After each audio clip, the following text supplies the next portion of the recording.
Hola, benvinguts de nou a Projectem TV. La nostra secció de dietètica i nutrició avui us parlarem de l'embaràs i la seva alimentació. És molt important que durant l'etapa de l'embaràs i la lactància la dona porti una bona alimentació.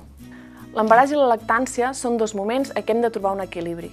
Hem de menjar el suficient per nutrir-nos i nutrir el nostre nadó, però tampoc ens podem excedir per no caure en un futur sobrepès.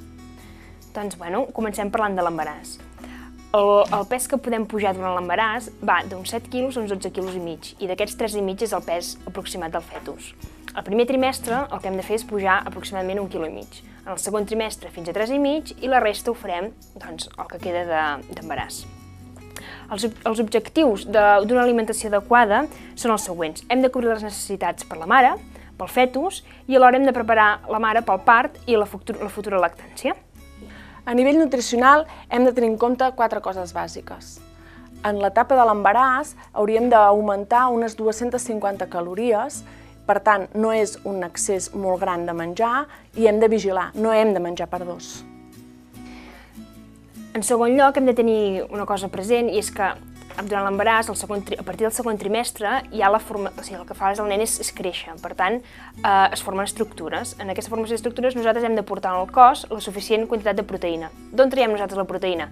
Carn, peix, llegums, ous, etc.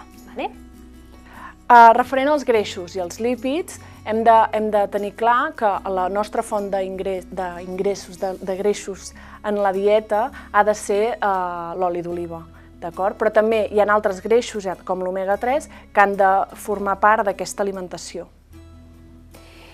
Una altra cosa que hem de tenir en compte és que els requeriments de vitamines i certs minerals augmenten. De vitamines hem de tenir en compte la vitamina A, D, E, la B12 i l'àcid fòlic, i de minerals el calci, el iode i el ferro. També hem de tenir una cosa present que és bastant important, és que en el moment que volem quedar embarassades, o sigui, una mica abans ens hauríem de començar a suplementar de ferro i àcid fòlic. On podem trobar aquestes vitamines? En els nostres aliments. Per exemple, la vitamina D la trobaríem en els cítrics, en els bròquil, en el tomàquet. La vitamina A a verdures de beta-carotè, amb verdures vermelles i taronges. La B12 a la carn, els ous i el peix, ja que només és una vitamina que és d'origen animal. I l'àcid fòlic a vegetals de fulla verda fosca, el suc de taronja, els llegums, els anous.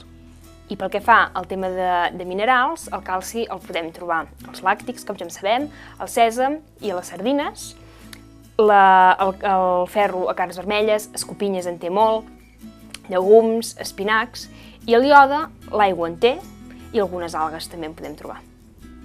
Tot seguit us farem una sèrie de recomanacions dietètiques. Doncs fem un repàs a 4 consells pràctics. Primer de tot, hem d'intentar no augmentar més de 400 grams a la setmana. Així, complirem la pujada de pes adequada i no caurem en el sobrepès.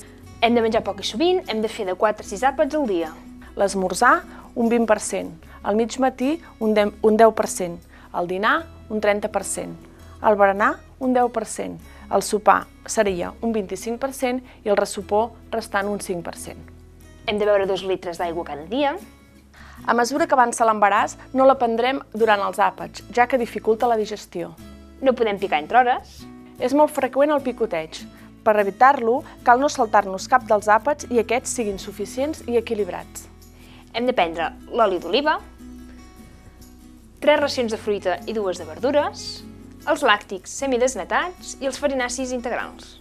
Així, seguirem una alimentació equilibrada i amb tots els nutrients necessaris sense fer cap excés. No abusar de la sal ni de picants.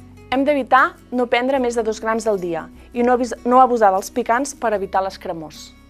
Potenciar coccions com el vapor, papillot, microones, totes les coccions senzilles. Per tant, evitar els fregits, estofats, guisats, tant per les digestions com per l'aport calòric. I per últim, no prendre cafeïna ni alcohol, ja que són estimulants perjudicials pel desenvolupament del fetus. Hem de dir que durant l'embaràs poden aparèixer trastorns freqüents com la cremor, restrenyiment, rampes, diabetis gestacional, etc. En aquests casos s'hauria de treballar a nivell personalitzat en funció de les necessitats de cada una. Gràcies i fins la pròxima.